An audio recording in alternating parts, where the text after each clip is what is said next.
Going to need, first you're going to want your instructions for your standard size Altoids tin and the accompanying templates page that goes with it. Also what you will be needing for the inside of the tin, we'll be wanting 1 to 3 colors of felt. I've chosen these 3 because they go along with the stitch piece that I've done and the cotton fabric that I'm using for the lining, and a 2 by 12 piece of cotton fabric. That's all in inches. You'll also need a 3/4 inch by 12 inch piece of iron-on interfacing, which reminds me, so you'll be needing the iron, so you'll want to get that going. There will be a 6-inch piece of the 1/8 inch ribbon, looks like that you'll use. We will also be using stitch witchery and regular cotton sewing thread and some tacky glue. Okay, leave that cover. Oh, and clothespins. These are really great so that you have extra sets of hands for grabbing things. So that is for the interior.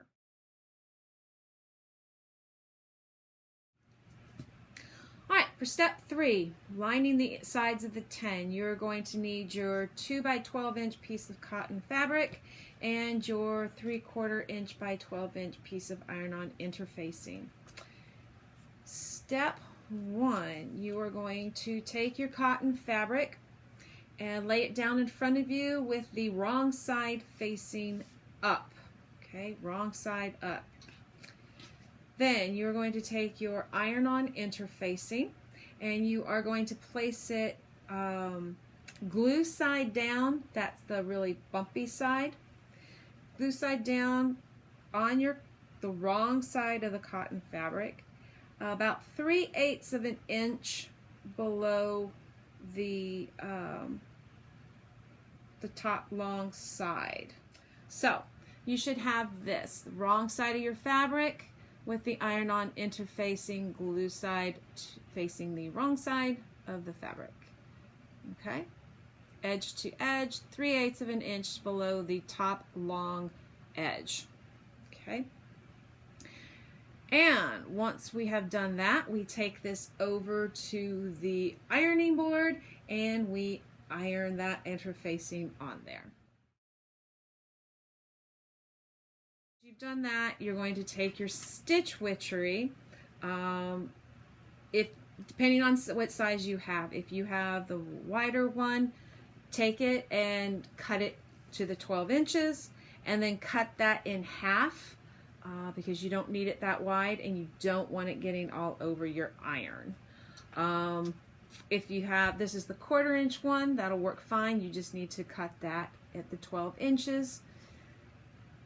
After we have folded this over along our interfacing line, pressed it, you'll then take your 12 inches of stitch witchery, measure that off real quick, and you're going to place that under your fold and you're going to bond that together. Okay?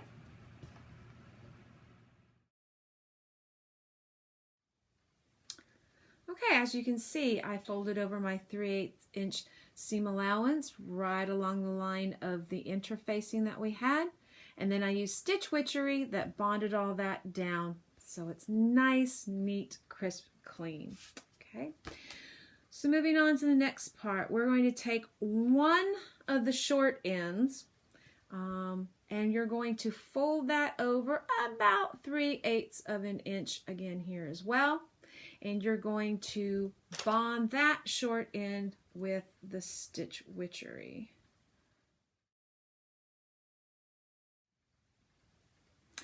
Okay, so back from the ironing board, and you can see I folded over that one of the short ends and bonded it with the stitch witchery. It was about 3/8 of an inch.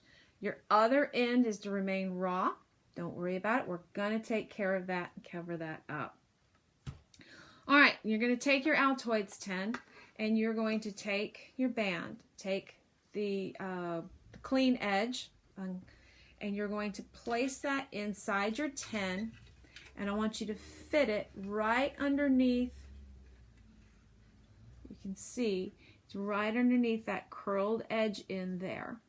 Okay, you're going to fit that all the way inside of there. We're just checking to make sure everything is fitting nice and neat. Okay. And I will say this is where those clothespins are going to come in handy. Take one, you can put it in the corner, and that holds it in place. This is when we need those extra fingers, or extra hands, I should say. Okay. I even put one at my starting point, like so. And I just keep feeding that in there.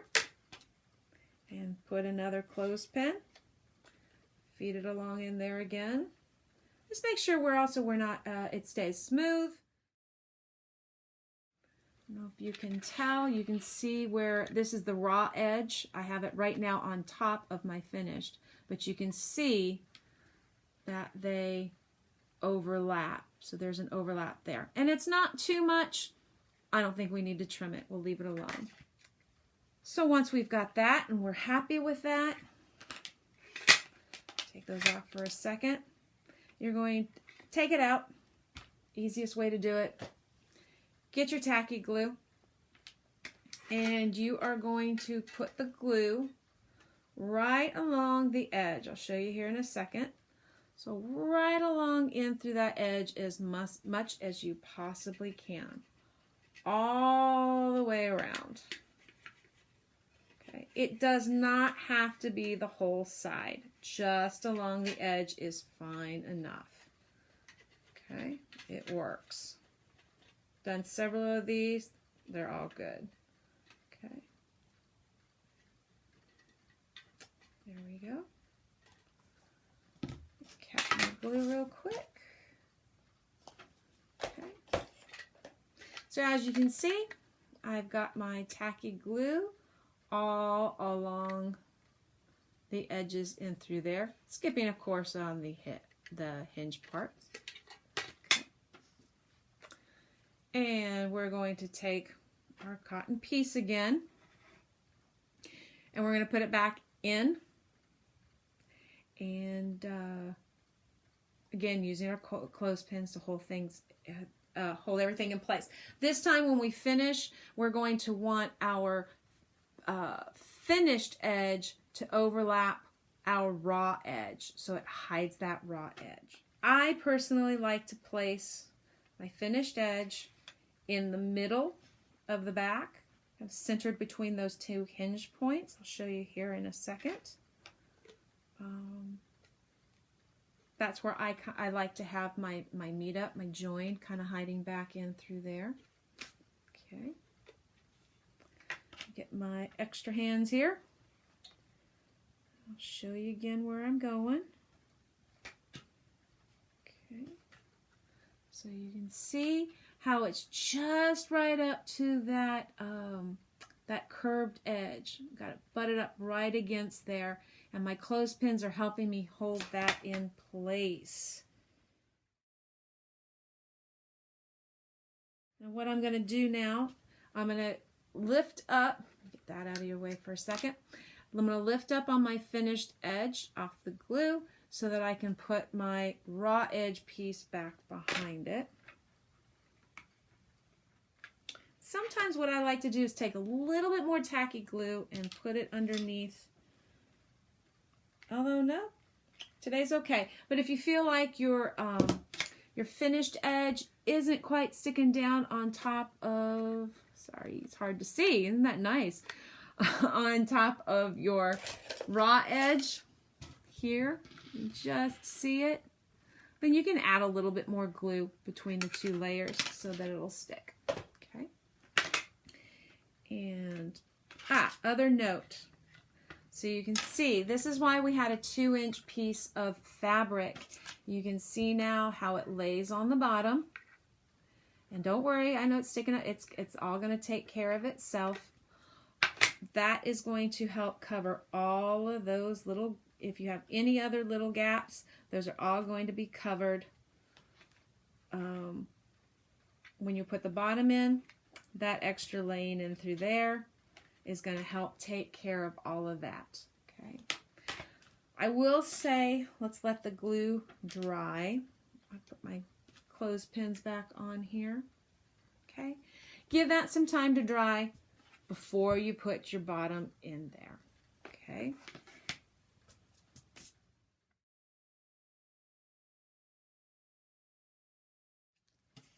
So, while our glue is drying, what we can do is work on the little needle book that we can put on the 10 here. It's really, really simple. That is step 4, the last page of your directions.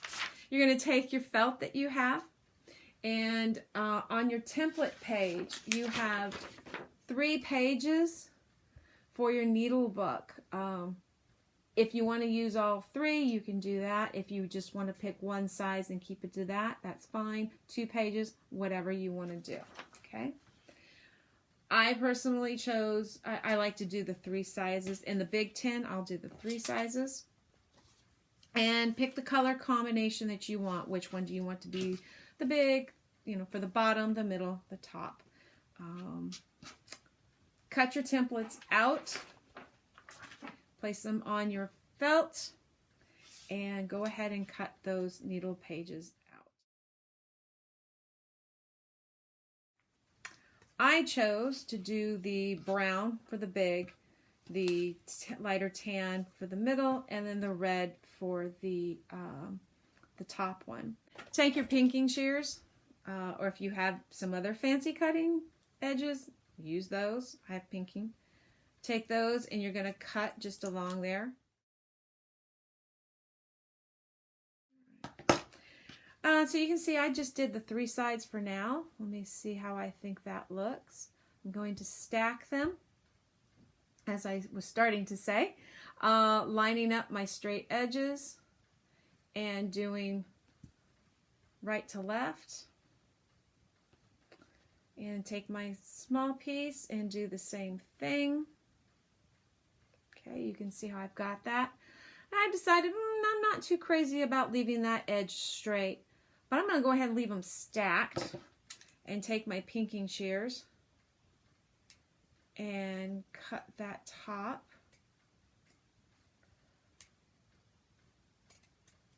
And this way I know all 3 of my sides, everything's centered and they all line up. So this is where your ribbon is going to come in. Use 6 inches of the 1/8 inch ribbon.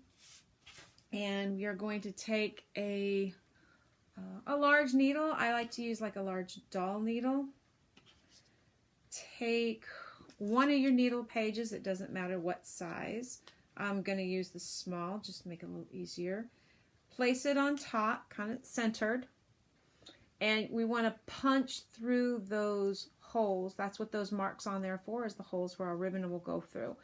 We're doing first punching through the felt, making that hole, opening it up so that it's a lot easier to bring that the eye of that needle through with the ribbon. Okay. All right. So once we've got that done, thread my ribbon through. So yes, you're going to pull your needle. You're going to thread the ribbon through from top to bottom on the first pull. Get that through there. And then on the back side, you're going to come up from the top through your holes. And bring that forward. Okay, kind of even up your ribbon so you can see how it is on the back. That's how it is on the front. 2 options here of how you want to tie it off. You can do, if your hands are dexterous enough to do it, go ahead and tie a bow. I'm just going to go with the knots. Nice and simple. And there's my little knot. Now the edges, the length is too long. Take your good fabric scissors and you're just going to cut those ends off just a little bit give them a little diagonal to them if you like. There we go. If you're worried about your ends fraying, use a little bit of fray check on it, just a little bit on the ends, and that'll be fine. They should be okay though. All right, take your 10. I think by now our glue should be good. And take off get our clothespins out of the way. Placement. Figure out where it is that you want to place the needle book. You don't want it too close to the edge or it's not going to close properly. So bring it down a little bit from the edge. Looking at this, a good eyeball place is to place it just in there where the indentation starts for the decoration on the front. Okay, so take your Aleene's glue. I would put it on the back of my needle book, just across the top. That way you know you just get the edge that you need. It doesn't go out too far. There we go. Dab that a little bit. Okay, so you can see what I have done. Take your 10 and place it in there, centering it how you would like. You can see how I've done it. I've left plenty of room at the top and the bottom so that it can close. It's centered right on the inside there. Okay, and press that down a little bit. And that'll get time to glue. To dry. And that's pretty dry, so now we can take our bottom. You can see I've laid the extra down here a little bit nice and neater, kind of mitered it a little so it lays flatter. Let's see, how do I want my leaves? Okay.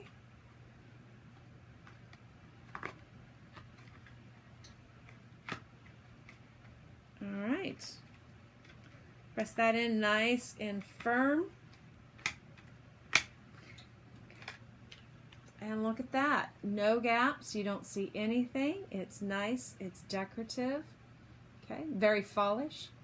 Okay. Congratulations. You've completed the inside of your 10.